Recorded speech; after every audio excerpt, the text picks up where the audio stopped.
Okay, let's talk diagnostics. So why do some places do diagnostics for free, whereas some places charge a good amount to do proper diagnostics? So there's many places out there that are still offering free diagnostics. So there's a lot of different perceptions of what diagnostics or how to diagnose a vehicle.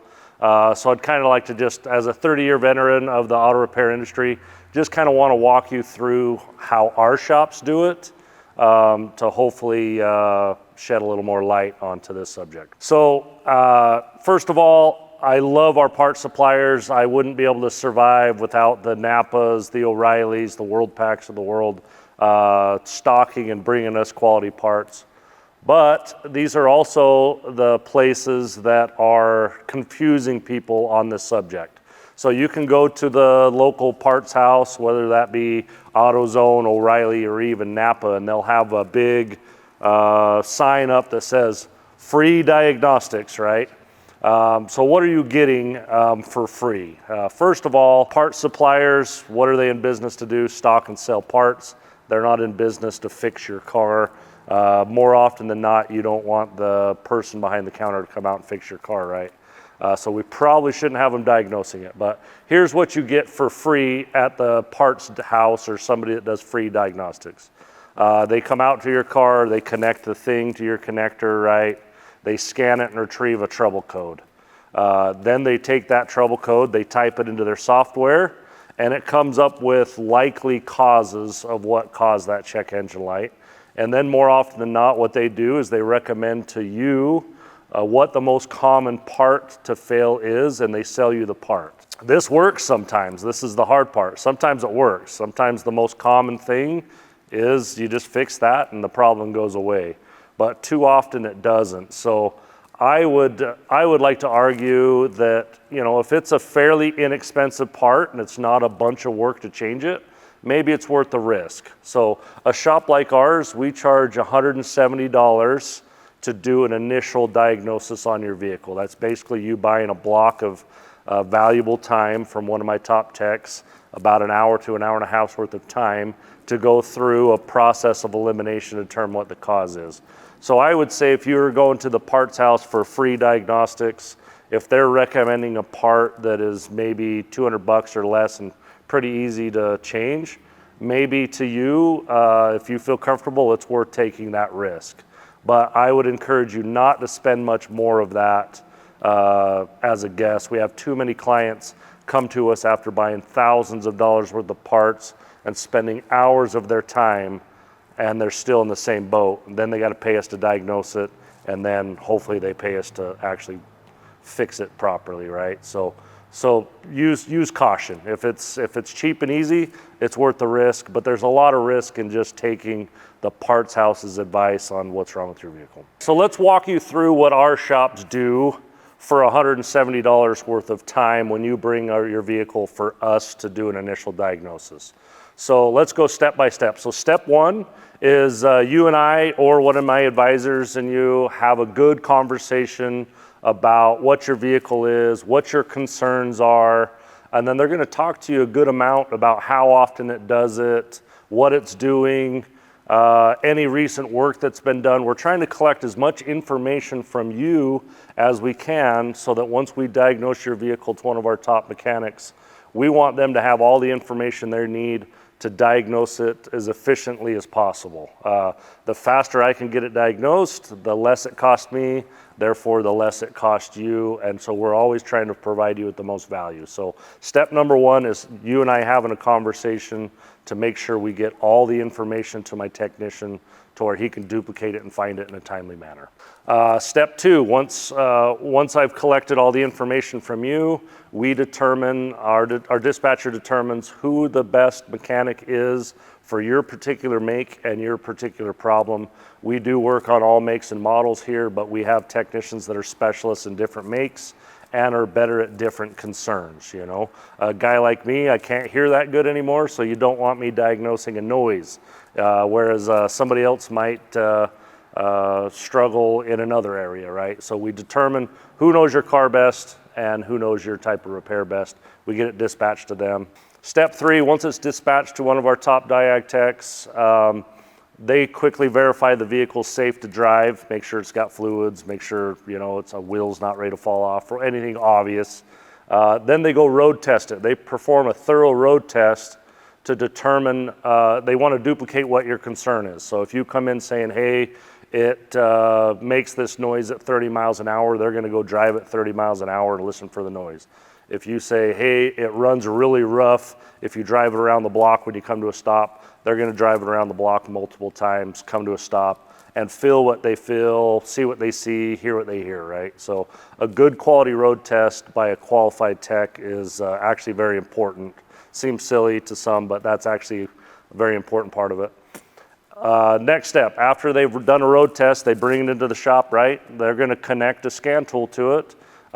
We have OE level scan tools for all makes and models. We got the factory tools in a lot of the sense.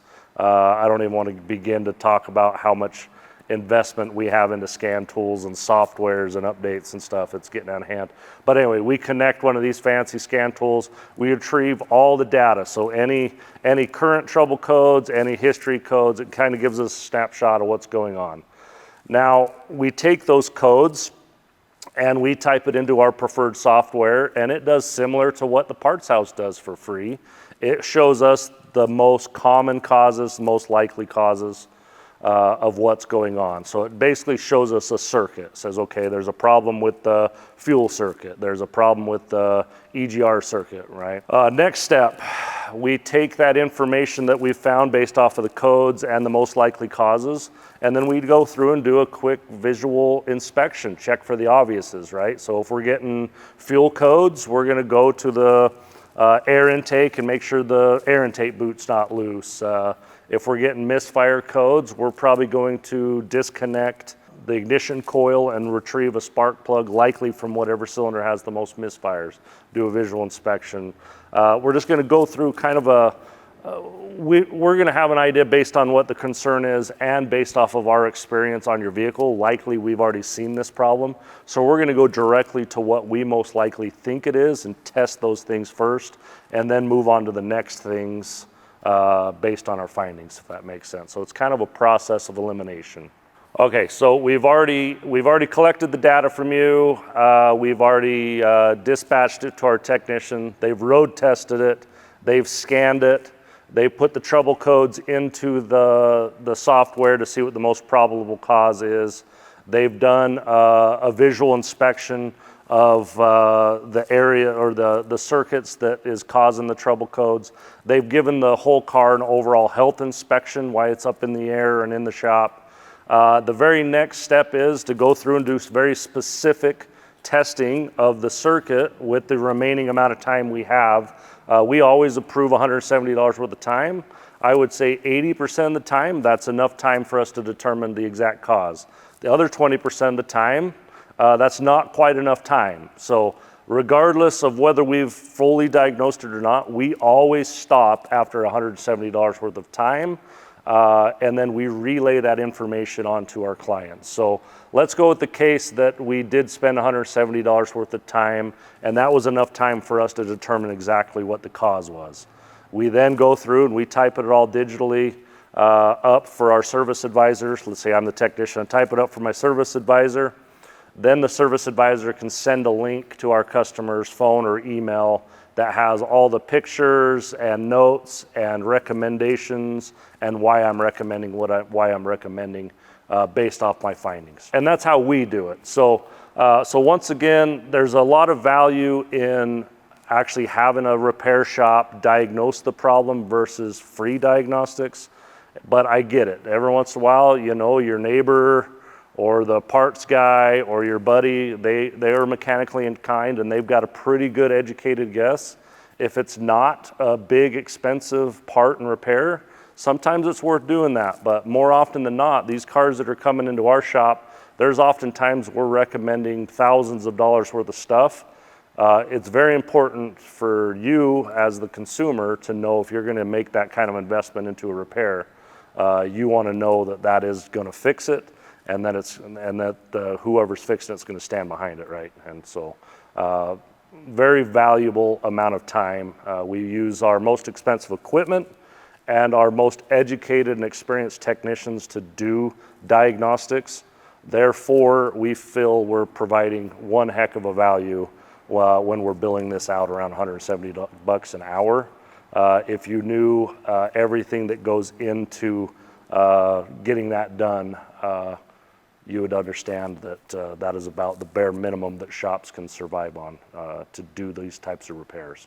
In conclusion, there's no one, including myself or the dealership, that has a magic tool that just tells you what's wrong with your vehicle. That is a perception that a lot of people think the scan tools and stuff we invest in tell us what's wrong with the vehicle. That's far from the truth. All the equipment we have tells us what's likely wrong with the vehicle. Then it just takes experience and specific testing to go and pinpoint exactly what's wrong. So no one can connect any tool and be like, oh, it needs this. We connect those tools and be like, oh, this is the area that's given us a problem. Let's go test these things that are likely the cause, if that makes sense. It can be fairly easy or it can be very complicated. The key is knowing when you should go for the free option or when you should pay a shop to diagnose it. Things are getting more and more complicated, so more often than not, we should get used to having to pay a good mechanic to properly diagnose a concern. It is no longer budget friendly to just throw parts at vehicles.